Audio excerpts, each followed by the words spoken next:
I found out about the holiday by accident, not because anyone meant to hide it from me. That is the part I keep returning to, the part I have to be honest about if I am going to be honest at all. They did not hide it from me. It simply did not occur to anyone to include me in the conversation, the planning, the booking, the excitement. It did not occur to anyone because I had become the kind of person that things do not occur to people about anymore.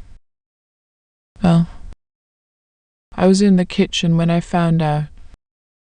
I had come over on a Tuesday morning, the way I came over every Tuesday morning, to be there when Zoe got home from school. I had my key.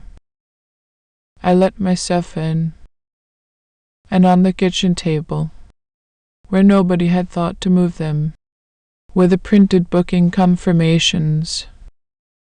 2 weeks in Portugal. Thomas and Claire and the twins and Zoe. The whole family. I stood at the kitchen table and I looked at those papers for a long moment. I counted the names.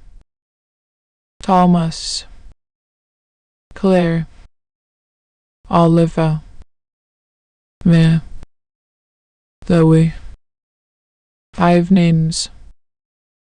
All the names that belonged on the booking.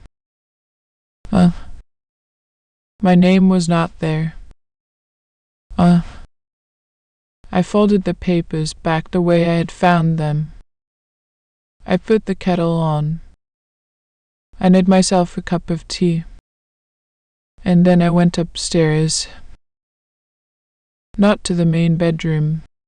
Not to the twins' rooms. Not to Zoe's room with its cheerful clutter. But to the spare room. The room at the end of the hallway with the single bed and the small window and the neutral walls that had been decorated. I remembered, in a single afternoon 2 years ago, when I had suggested that if they made it a little more comfortable I could stay over when they needed me to. When they needed me to. I sat on the edge of the spare bed, and I looked at those neutral walls, and I thought, with a clarity that surprised me by how unangry it was, how steady and clear. I thought, this is what I have, at the end of it all. A spare room in someone else's house. A key to a door that isn't mine. A Tuesday morning every week when someone is glad I am here because it saves them an arrangement. A name that didn't make it onto a booking confirmation because it didn't occur to anyone that it should. I sat on that bed for a long time, and I thought about everything I had given. All of it, in full, from the beginning. I made myself look at it honestly, because honesty is the only thing, at 71 years old, that feels worth the effort. Let me tell you the whole of it. My name is Agnes. I am 71 years old. I want to begin with who I was before the giving began, because that is the part that gets lost, the part that nobody remembers, including sometimes me. Before the giving, there was a woman, a complete, full, independently functioning woman with her own life and her own plans and her own sense of where she was headed. I had worked as a librarian for 32 years. I loved it. The particular love of someone who had found exactly the right work for who they were. Libraries suited me. The quietness of them. the seriousness with which they take the idea that knowledge should be available to everyone, the daily pleasure of connecting a person to exactly the right book at exactly the right moment. I was good at my work. I was known for being good at it. When I retired, at 62, the leaving card had signatures from people I had helped find the right book 20 years earlier and who had come back simply to say goodbye. My husband Dennis died when Thomas was 28 and Carol was 25. He had been ill for 2 years. A long, gradual illness that we navigated together the way we had navigated most things, with honesty and without drama. He was 57 when he died. Too young. Far too young. But Dennis was not a man who wasted time on things that could not be changed. And he had lived so fully in the years he had that the loss, though enormous, was at least not a loss of unlived life. After Dennis died, I built a life. Not immediately. The first year was simply surviving, which is all the first year ever is. But in the second and third years, I built something. I had my work still, for 3 more years until retirement. I had my friends, my particular circle of women I had known for decades, Judith among them, who had been my closest friend since our children were small. I had my garden and my book group and my habit of spending Sunday mornings at the farmer's market and my plan, which I had been formulating for years, for what I would do when I retired. The plan was specific. I had a list. I kept it in the front of my diary and I had been adding to it since Dennis died, because making plans for the future was a way of insisting that there was one. On the list, a 6-week watercolor course at the art college, which I had always wanted to do but never had time for during working years. A trip to New Zealand to see the landscape that Dennis and I had always said we would see together, which I would now see alone and for both of us. A long walk along the coast. Not an extreme thing, but a sustained thing. Several weeks with a rucksack and good boots and nothing to be anywhere for. And smaller things. Spending more time with Judith. Reading in the particular deep and unhurried way you can only read when no one needs anything from you before Tuesday. I retired in June. I went to the art college in September and enrolled in the watercolor course, which was to begin in January. In October, Claire had the twins. Thomas had married Claire 3 years before that. She was a bright, capable woman, an architect by training, who had an architect's way of looking at the world with precision, with an eye for structure and proportion, with the particular confidence of someone who knows how things are built and therefore is not afraid of how long they take. She was good for Thomas. She kept him organized. She challenged him in ways that made him sharper, more present, more himself. She was also, in those first months with the twins, completely overwhelmed. 2 babies at once is simply a different category of experience from one. The mathematics of it. 2 feeds, 2 baths, 2 sets of everything, Two separate small people who do not coordinate their needs with each other and have not been informed that there are only two adult pairs of hands. The mathematics of it broke people who were better rested and better resourced than Claire and Thomas were. They were struggling. I saw it clearly on my first visit. I saw Claire's face. The competent, precise architect's face, carrying something it had not been built to carry alone. I saw Thomas looking at his wife with the expression of a man who wants to fix something and cannot identify the specific thing that needs fixing. I cancelled the watercolor course. I told the art college I would enroll the following year. I moved to be nearer to Thomas and Claire. Not into their house. Not then. But I sold my flat and bought a small place 20 minutes away by bus.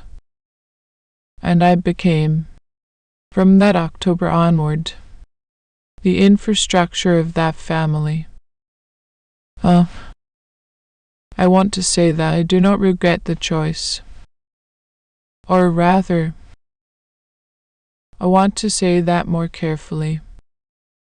I do not regret helping. Helping was the right thing. It was what was needed. And I had the capacity to give it. I was healthy. I was capable. I was recently retired with an empty diary and a daughter-in-law who needed support that nobody else was positioned to give. Carol was in Canada. Dennis was gone. I was the person who could. What I regret, and I have come to be precise about this, is not the giving itself, but the amount, the scope, the completeness of it. I gave everything and I kept nothing. I gave without the wisdom of limits, without the understanding that generosity which devours itself is not sustainable generosity, but a kind of slow disappearance. I gave my best years. My early retirement, my planned watercolor course, my New Zealand trip, my long coastal walk. I gave all of them to a spare room that wasn't mine and a family that needed me until it didn't anymore. And now I'm 71. And the spare room is still there. And I am trying to understand what comes next. Let me tell you what 10 years of giving looks like from the inside. It looks like Tuesday, Wednesday, and Friday every week for 7 years. Those were my days with the twins. Thomas and Claire both worked full-time, as they had always worked, because stopping full-time was not something their careers permitted or their personalities inclined them toward. The nursery took the children 3 days, and I took the other 2. Plus Friday, because Friday was when Claire had her most important meetings and the nursery closed early and the arrangement required a reliable adult. It looks like also being available on other days when the regular arrangements broke down. When a nursery day was cancelled because of illness. When a meeting overran. When the children were unwell and could not go in and someone was needed. The someone was me. Always. Because I was the person who was available. Who could be called at any hour. Who did not have a job or a meeting that took precedence. It looks like becoming the person who knew the twins better than almost anyone. Oliver and me, different from each other in every possible way despite sharing a birthday. despite sharing the same parents, despite growing up in the same house.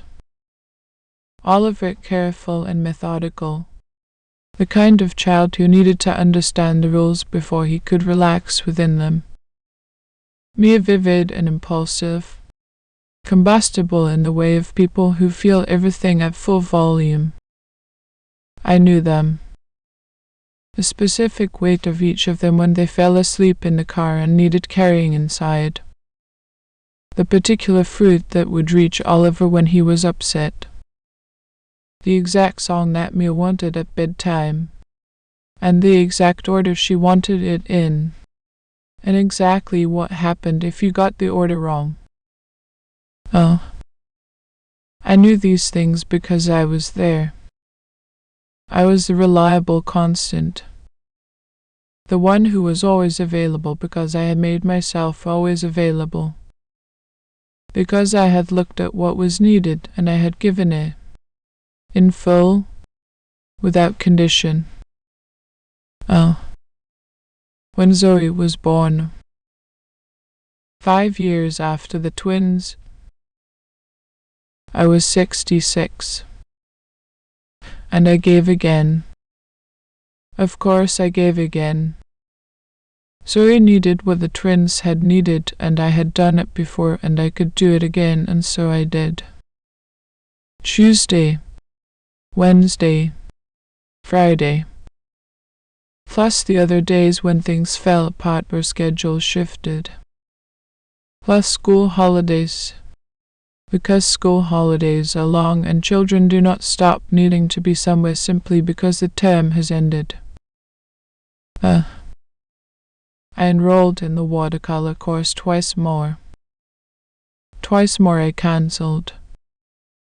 The second time because Oliver broke his arm the week before it started and needed someone. The third time because Claire's mother was ill and Claire had gone to be with her and Thomas was traveling for work and someone needed to be with the children. And that someone was me. The art college eventually stopped sending me the enrollment letters. I suppose they had decided I was not serious. I understood why they would think that. From the outside, it probably looked like a woman who kept saying she would do something and never did. From the inside, it was a woman who kept meaning to do something and kept having it taken away by things that felt more urgent. But urgency, I was learning, is a currency that other people spend and that they accommodate and quietly supply. I did not go to New Zealand. I thought about it sometimes. Specifically, on the days when the children were napping and the house was quiet and I was sitting in the kitchen with a cup of tea and a moment to myself. I would think. Dennis and I were going to go in spring. We were going to rent a small car and drive the South Island and stop whenever something looked interesting. I would think about this with the particular ache of a plan that was real once and is now only a memory of a plan. Not a plan anymore. A memorial. I did not do the long coastal walk either. By the time the children were old enough that they no longer needed me every week, my knees had made their own decision about long walks in rucksacks. The body is not always patient with postponement. It does not hold its capabilities in reserve for the moment you finally have time for them. What I did instead was be there. Every Tuesday and Wednesday and Friday for 10 years. Every school holiday. Every emergency. Every gap in the arrangement. I was the infrastructure. Reliable. Consistent. Available. Grateful to be needed. And I was needed.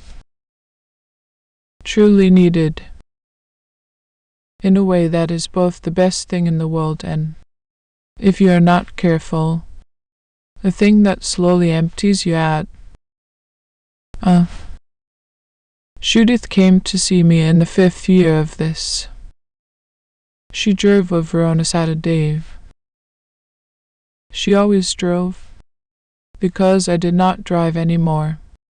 I had let my car go when I moved to be closer to Thomas and Claire, because I took the bus and there was no room at my new small flat for a car.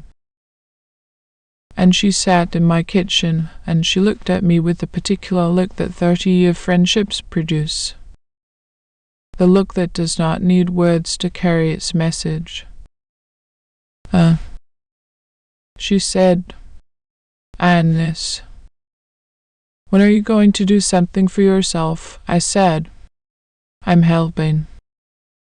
"They need me," she said. "They needed you. And they do still. But Agnes, you had plans." I said. "Plans change," she said. "Yes. But you've been changing yours for 5 years now. Every time I speak to you it's about the children or something Thomas needs or something Claire has asked for. When did you last do something just for you?" I thought about it. I said, "I've been reading a lot," she said. "Reading in the gaps between giving. That is not the same as choosing to read." I knew she was right. I knew it in the way I had been knowing it, quietly and without acting on it, for several years. I said, "They need me," she said. "Yes. But what do you need?" I did not answer, because the honest answer was something I had been avoiding looking at directly. The honest answer was, I need to matter. I need to be needed. I need the particular fullness of being the person someone cannot do without. And I had organized my entire retirement around a family that provided that need. And the thought of a world in which I was less needed was... I see it clearly now. More frightening to me than a world in which I had nothing of my own. That is the truth I had been sitting underneath, unexamined. That I had given my best years not only because they needed them, but because I needed to give them. Because being needed was the thing that made the gap where Dennis used to be feel less like a gap. I see it now. I'm trying to be honest about it. The children got older. This is not something anyone could have prevented. The passage of time is not a failing on anyone's part. Oliver and me turned 10, then 12, then 14. They became people who made their own arrangements, who went to their friends' houses after school, who had activities in clubs and the particular self-sufficiency of children approaching adolescence, which is the age at which they begin, properly, to live their own lives.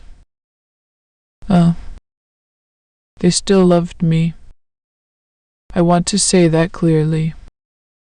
Oliver still called me sometimes from his room upstairs when I was visiting. A shouted conversation through the floor about something he had read or seen. Mia still sat beside me on the sofa and showed me her artwork, which had become genuinely extraordinary. She had her mother's eye for proportion and her own particular feel for color. They still loved their grandmother. They had simply grown past the age of needing her every week. And Claire. And I want to be fair here. I want to be genuinely fair. Because Claire is not a bad person, and what happened between us is not a story of wickedness. Claire adjusted to the new shape of things. She was an efficient woman. When the shape of things changed, she adjusted. The children needed less. The Tuesday and Wednesday arrangements became less critical. She reorganized. She became less dependent on me in the natural, healthy way that people become less dependent on support systems when a crisis that required them has passed. She thanked me. She told me I had been a lifesaver. She said it at a birthday dinner, when the twins turned 12 and Thomas gave a little speech and Claire smiled at me across the table and said, "Agnes, we honestly don't know what we would have done without you." And everyone raised their glasses. And I smiled. And I meant the smile. And I thought that was enough. I should have thought more carefully about what came after the thank you. Because what came after it was not unkindness, not coldness, not any of the dramatic things that make a wrong easy to name. What came after it was simply the natural aftermath of being the infrastructure of something. When the thing no longer needs the infrastructure becomes invisible. You do not notice the scaffolding when the building is complete. You take it down, or you simply stop looking at it. Claire stopped calling to ask for help and started calling to chat. Occasionally, when she had a moment, which was kind, but it was different. The calls were shorter. They were about surface things. They did not have the urgency of need, and without urgency, I noticed, they did not quite reach the warmth of genuine connection either. We were left with something between the two. Something pleasant and functional and vaguely unsatisfying. I still came on Tuesdays for Zoe. Zoe still needed someone after school, and I was still the someone. That continued. But it was one day instead of 3. And Zoe was 9. Capable and self-contained in a way of children who have older siblings and have learned to occupy themselves. She was glad I was there. She showed me things. She told me about her day. She did not need me the way the twins had needed me at her age. She needed me differently, less essentially, more optionally. I began to have Tuesdays that ended early. Zoe would go to play with her friend next door after school, and I would be in the house alone, having come over to be needed and finding that the need had gone elsewhere. I would make myself useful, tidying things, putting the washing on, preparing something for dinner that I left in the fridge with a note. But I was manufacturing usefulness in a way that felt different from the real thing. The real thing is needed whether or not you show up. The manufactured thing fills a gap that closes fine without it. I noticed that Claire had begun to have a cleaner come on Thursdays. The cleaner did things I used to do. Good things. Proper things. Things that genuinely needed doing. The cleaner was paid. I had done them for free, out of love and because it was useful and because it gave me something to do on the days I was there. But I had not been told about the cleaner. Not because it was a secret. Because it had not occurred to Claire to mention it. Because I had become so much part of the background of that house that changes to the background did not seem like things that needed to be communicated to me. Now, I found out about the cleaner the way I found out about the holiday, by seeing the evidence. A cleaning product under the sink that I had not put there. I wrote on the fridge that was not mine. Small signs of a household that had organized itself without thinking to include me in the organization. Both times. The cleaner and the holiday. I said nothing. Both times I filed the information quietly and made my tea and carried on. But the filing was accumulating. And eventually, even quiet filing fills a room. I sat in that spare room for perhaps half an hour on the Tuesday I found the holiday booking. I looked at the single bed with its neutral duvet. The small wardrobe where I kept the few things I left there for overnight stays. A nightdress. A change of clothes. A wash bag. The small bookshelf with the books I had brought for reading on those overnight stays. The window that faced the side wall of the neighboring house and which received about 2 hours of direct light on a clear afternoon. It was a kind room. It had been arranged with thought. Claire had put a small lamp on the bedside table and a vase with dried flowers on the windowsill and a hook on the back of the door for my coat. These were the touches of a person who understood comfort, who had seen to it that I would have what I needed. She had given me a room that was comfortable and functional and welcoming in the way that a good spare room is welcoming. Spare. The word itself, if you sit with it long enough, says everything. Spare extra. Additional. Not the main thing. Held in reserve for when needed. Neither wasted nor essential. Available. Should the occasion require. That is what I had become in this family. Spare. And the question that arrived in that spare room, quietly and without drama, was, how did I let that happen? Not how did they do this to me, but the harder, more useful question. How did I let it happen? What were my choices? Across 10 years. That led me to this particular Tuesday afternoon, sitting on this particular bed, looking at 5 names on a booking confirmation that did not include mine. I had given everything. That was my first choice. I had given without limit, without boundary, without any clear sense of what I was keeping for myself. Dennis used to say that you cannot give from an empty cup. He said it kindly, when he saw me giving too much at work, taking on other people's problems along with my own. I had nodded at the time. I had agreed.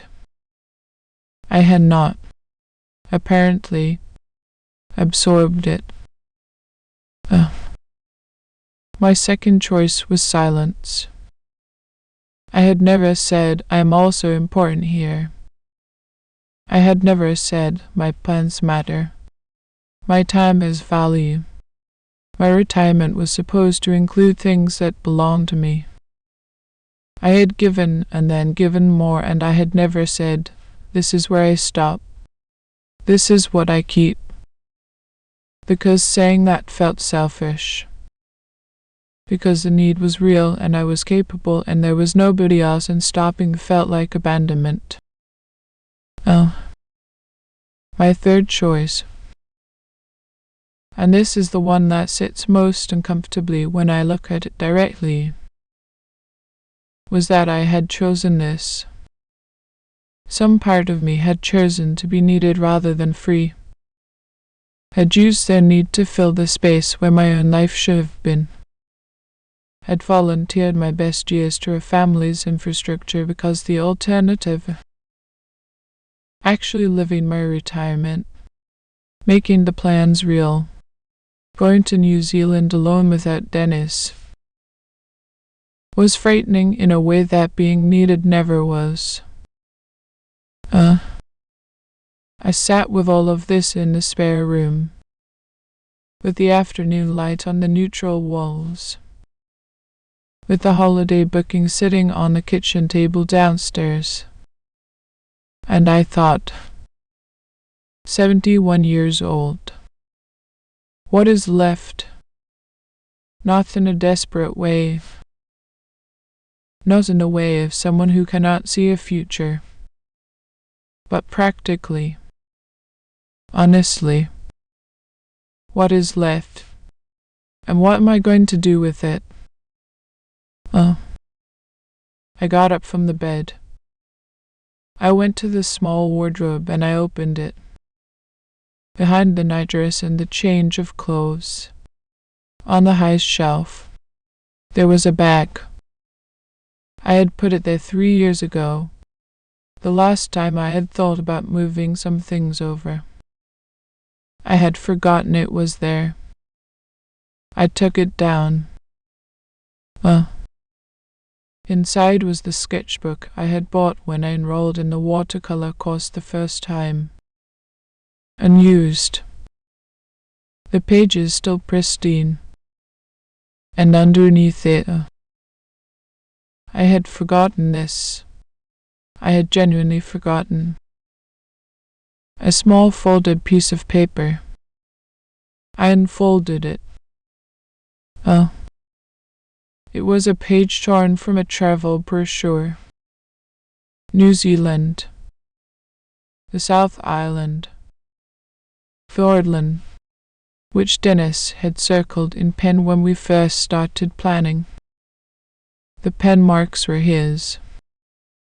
Still there, after all these years. His handwriting beside one of the photographs. Agnes would love this.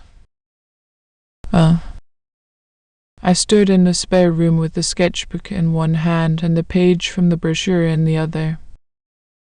And I thought about Judith, about what she had said, in the 5th year, sitting in my kitchen on a Saturday she had driven to because 30-year friendships require that kind of effort. She had said, "What do you need?" I had not answered then. I had an answer now. I put the sketchbook and the brochure page in my bag. I went downstairs. I washed my cup.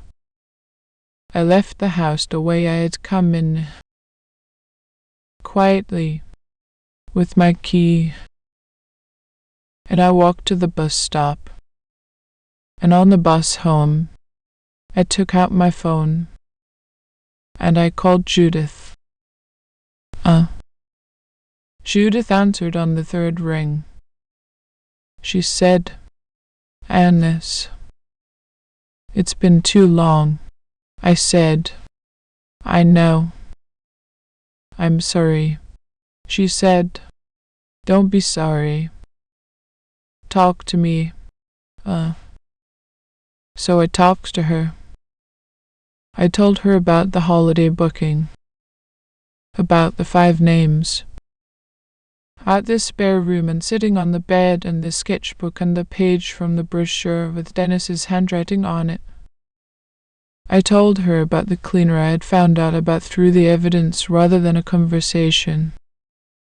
I told her about the 10 years and the cancelled courses and the trips not taken and the niece that had made their own decision about long coastal walks. Judith listened the way she had always listened. Completely, without interrupting. with the patience of a person who understood that some things need the full length of their telling before they can be properly received. When I finished, she was quiet for a moment. Then she said, "And this? I've been waiting for this phone call for 6 years. I said, "Have you?" She said, "I knew you'd get here eventually. I didn't know it would be a holiday booking that did it, but I knew something would." I said, "You're not surprised," she said. "I'm relieved." Surprised would be the wrong word. A pause. "How are you feeling?" I thought about it honestly. I said, "Not as angry as I thought I would be. Mostly I feel clear, like something that's been blurry for years has come into focus." She said, "What's in focus?" I said, that I gave too much and kept too little, that I let myself become spare, and that if I'm going to do something about it, I need to start now because 71 isn't 61, and I'd prefer not to find out what it's like to be 81 and still sitting in someone else's spare room. She said, "What do you want to do first?" I said, "I want to find out if the art college still runs the watercolor course," she said. "I'll look it up right now." Hang on. And while she looked it up, I looked out the bus window at the street going past. At the ordinary Tuesday afternoon of an ordinary city. People going about their lives, separately, purposefully, each one in the middle of their own particular story. And I thought, you are 71. You are not finished.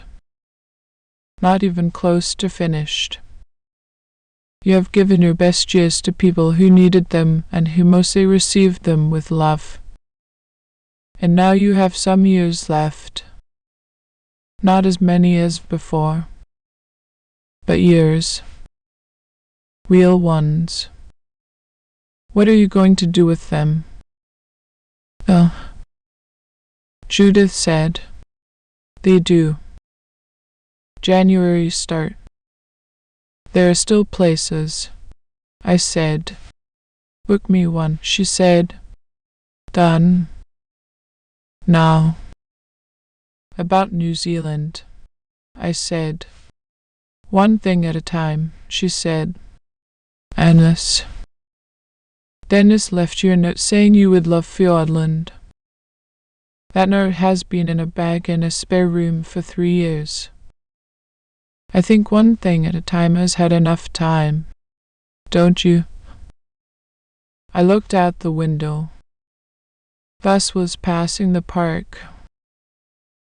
The park I walked through sometimes on the way to Thomas and Claire's. The one with the ducks on the pond. The one I had started to know the way you know a place when you pass through it regularly. The late afternoon light was on it. It looked, in that light, like somewhere worth noticing. I said, "Thine. 2 things at a time." She laughed. And then I laughed. And the bus went on and the park went past, and somewhere in the quality of that afternoon I felt something shift. The way the season shifts. Not all at once. Not dramatically. But genuinely and in the direction of something warmer. I talked to Thomas on Thursday. I called him at work and I said, "Can you come on your own on Thursday?" "Not Claire." "Just you." "I'd like to talk." There was a pause on the line. Thomas is his father's son in this way. He can read the temperature of a conversation very quickly. He said, "Is everything all right?" "Mom," I said, "everything is fine. I just want to talk. Properly." Uh, he came on Thursday. He drove over to my flat. The small one. The one I had bought when I sold my old place to be nearer to them. The one that had never quite become home in a way the old flat was home because I had spent most of my time in their house and not enough in my own. He came in and I made coffee and we sat at my kitchen table. He looked around the flat in the way he always looked around it, with the slight guilt of a man who knows he does not come here enough. I had noticed it before and let it pass. Today I would not let it pass, but I would not weaponize it either. There is a difference between naming something and using it. I intended to name it. I said, "Almost." I found the holiday booking on Tuesday. He went still. You said, "Mum," I said, "let me say this, and then you can respond." He nodded. "I'm not angry that you're going. You should go. Portugal, it is a wonderful idea, and the children will love it, and you and Claire deserve a holiday." I paused. What I want to talk about is how it came to be that I found out about it from the papers on the kitchen table. Not from a phone call. Not from a conversation. Not from a sentence that said, "Mom, we're planning a holiday. Are you all right for those 2 weeks?" I looked at him. That omission is not a small thing. Do you understand why? He said, quietly, that. I said, "I've spent 10 years being available to your family. I gave up things I had planned for my retirement. I cancelled the watercolor course 3 times. I did not go to New Zealand. I moved to be near you. I came 3 days a week for 7 years, and I was there every time something fell through, and I did it because I loved you and because the children needed it and because I could. I kept my voice level, not cold, but clear. And I need you to understand that I did all of that.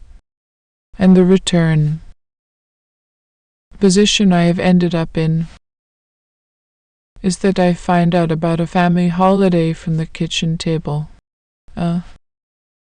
Thomas had the expression of a man who is hearing something he has been avoiding hearing. Not because he is unkind, but because the hearing of it requires acknowledging something uncomfortable. He said, "Mom, we didn't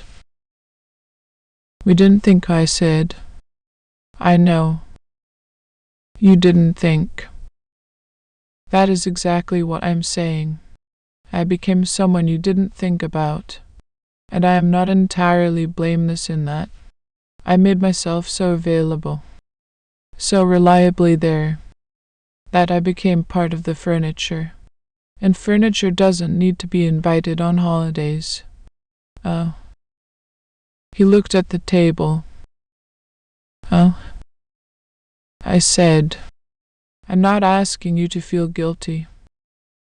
I'm asking you to see it clearly. Because if you see it clearly, then maybe things can be different." He said, "What do you want to be different?" I thought about how to answer this. I had thought about it on the bus home on Tuesday and in the evening since, and this morning while I waited for him to arrive. I wanted to say it right. Not as a list of demands, not as an accounting of what was owed, but as the honest expression of what I needed. I said, "I want to be a person in your life not a resource. I want to be called because you want to talk to me, not only because you need me to do something. I want to be asked about things, about my life, about what I'm doing, about how I am beyond whether I am warm enough and eating enough. I paused. And I want you to know that I'm going to start doing things for myself now. The watercolor course starts in January. I'm going to New Zealand in the spring, probably April, when the weather is good. I have plans. Thomas. I had them before all of this, and I put them down, and now I am picking them up. He said, very quietly, New Zealand. You and Dad were going to go. I said, yes, he said. Are you going alone? I said. Judith is thinking of coming for part of it. But yes, mostly alone, he said. Good, and then, after a moment, he would have liked that. That you're going. I looked at my son, 46 years old, with his father's face and his father's way of going still when something reached him. I said, yes. I think he would. He said, Mom, I'm sorry. Not just for the holiday. For not looking properly. For letting you become, I said. Spare, he flinched slightly. He said, yes. I suppose that's the word. I said, it is, and I let it happen too. I need you to know that. I could have said something years ago and I didn't. I chose to give until there was nothing left to give. And that is on me. I looked at him. What we can both do better from here. Both of us. He nodded. He reached across the table and put his hand over mine. The reaching across of someone who loves you and wants you to know it. I put my other hand over his. I said, you're a good son, Thomas. I want to be clear about that. Whatever I've said today, that part is clear. He said, I want to be a better one, I said. Then start by calling me when you don't need anything. Just to talk. He said, I'll call on Sunday, I said. Not about anything in particular, he said.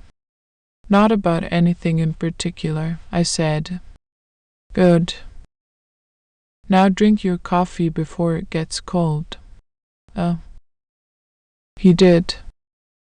And we talked. For another hour. About ordinary things. About the twins, who were applying to study things that surprised us both. About Carol in Canada, who I called less often than I should and who called me less often than she should, and who I was going to call more. About Dennis, who came up in the natural way he always came up when Thomas and I were alone. Not formally, not as a subject to be introduced, but as a presence that neither of us was finished with. Thomas told me a story about Dennis that I had not heard before. Something from when Thomas was 12. A small story about a Saturday afternoon and a broken bicycle and Dennis's particular method of repair, which involved long thought and short action and the total conviction that everything fixable would be fixed. I listened. I thought, Dennis, You would have a great deal to say about all of this. You would say it quietly, and it would be right. When Thomas left, he hugged me at the door. A proper hug, not the brief, one-armed kind that people give when they're in a hurry, but the full kind. I held on for a moment longer than usual. He drove away. I stood at the window of my flat and watched him go. And then I turned back to the room. My flat. My small, slightly impersonal, never quite term flat that I had bought to be near them and in which I had spent less time than I should have. My flat, which I was going to begin, from this point forward, treating as the home it was entitled to be. I went to the bookshelf and I found the sketchbook. I sat down at the kitchen table. My kitchen table. And I opened it to the first page. The pristine first page that had been waiting for years. I picked up a pencil. And I began to draw. Not a masterpiece. Not even close. Just shapes. Tentative. Exploring shapes. The shapes of someone who has not done this in a very long time and is starting again from the beginning. But starting. It is 6 months since the Tuesday I sat in this spare room. I am writing this from New Zealand. From Fiordland, specifically. Which is exactly as extraordinary as Dennis's circled pen mark suggested it would be. The mountains here do something to the air. Press it into a quality of clarity that makes everything feel more real, more present, more worthy of attention. I have been here for a week, and I have not once looked at my phone to see if anyone needed me. Judith came for the first 2 weeks. We walked every morning. Not the ambitious coastal walk I had planned 20 years ago, because the knees have had their say about that, but good walks. Proper walks. Walks that covered ground and found things at the end of them. She went home on a Wednesday and I cried. Briefly. At the airport, which surprised me. I am not a person who cries at airports. But the crying was not only about Judith leaving.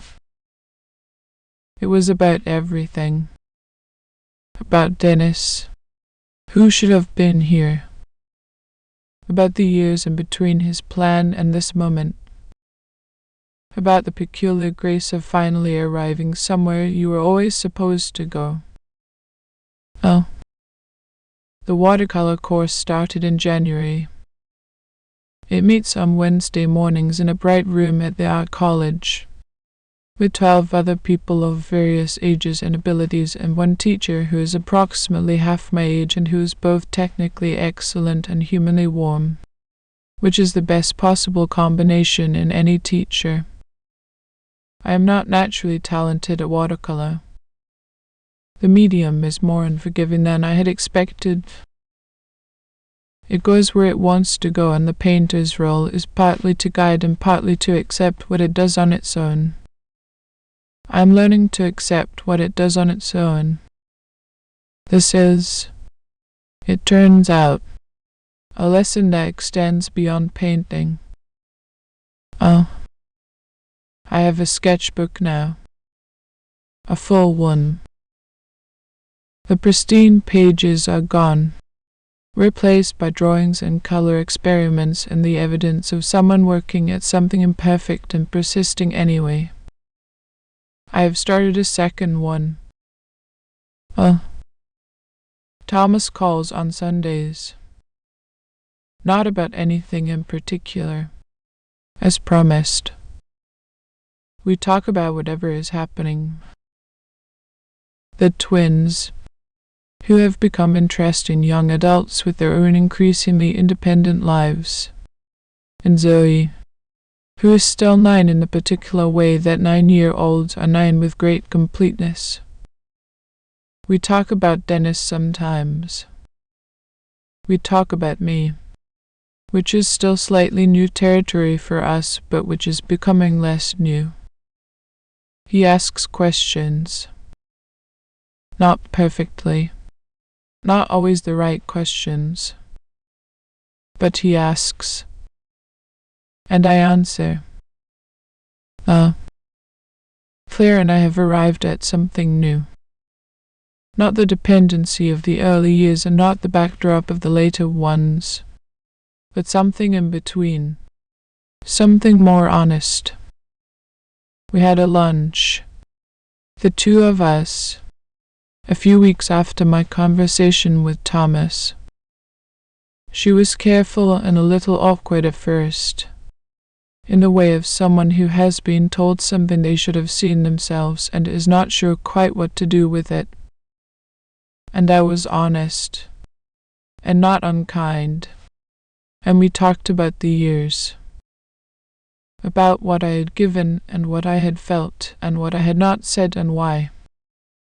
And she said something I had not expected. She said, Agnes. I took it for granted. I know I did. Not because I didn't value it, but because it was always there. And when something is always there, you stop seeing it. I stopped seeing you. She looked at her coffee. I'm sorry for that. I said, I should have made myself harder to take for granted. She looked up.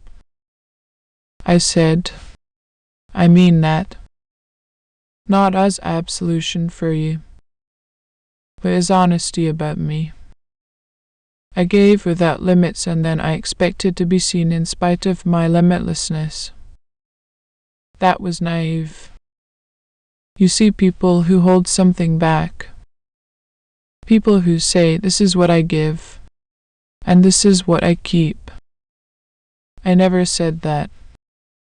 So you never knew there was anything being kept. She said, you should have kept more. I said, yes, I should have. We sat with that for a moment. And then she said, for what it's worth, and I know it might not be worth much.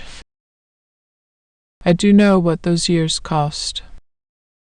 Now that I'm looking at it properly, I can see it. She said, I hope the painting goes well. I said, so do I. It's going to take practice. She said, most things do. This is the thing I want to say to you. To anyone who is giving too much and keeping too little. To anyone who has made themselves so available that they have become background. So reliably present that they have become invisible. So generous that there is nothing left that is theirs. What you give matters. Do not let anyone tell you otherwise. The years I gave to those children were real and good, and the children are better for them. I believe this completely. Oliver's carefulness and Mia's confidence and Zoe's easy warmth were all built, partly, in the presence of a grandmother who showed up reliably when they needed her. That is real. I would not unmake it. But what I want to say is, keep some. Keep something always. Keep the watercolor course. Keep New Zealand. Keep the long coastal walk. or some version of it that your body allows. Keep the thing that is yours, that belongs to no one else's need, that exists not because anyone requires it, but because you do. Because you are a person, not a resource. And persons need things that are theirs. You cannot give your best shoes and expect someone else to hold them for you. They will not. Not because they are bad people, but because people do not hold things on behalf of other people. You have to hold them yourself. You have to say, "This is mine," and then not let it go. I am in New Zealand, in Fiordland, in the extraordinary light that Dennis's penmark anticipated. I have a sketchbook in my bag and a return ticket in 6 days and a watercolor course that continues in January. I have a son who calls on Sundays about nothing in particular, and a daughter-in-law who said, "I hope the painting goes well," and Judith who booked us another trip, tentatively, for next spring. I have, at 71 years old, a life that is mine. Not only mine. It never is, and I would not want it to be. It touches the people I love at every point, as it should, but mine in the sense that matters. Mine in the sense that the choices that fill it are ones I made. That the morning is mine, and the painting is mine, and the extraordinary light of Fiordland, which Dennis said I would love, is mine. He was right. He was always right about the things that mattered. The spare room is still there. I expect it always will be. And sometimes, when I stay overnight on a Tuesday that runs late into the evening, I will sleep in it. Not because I live in it, but because it is useful for what it is. A spare room, offering a night's rest when required, comfortable and polite and nothing more. I know the difference now between what is spare and what is mine. And I am choosing mine.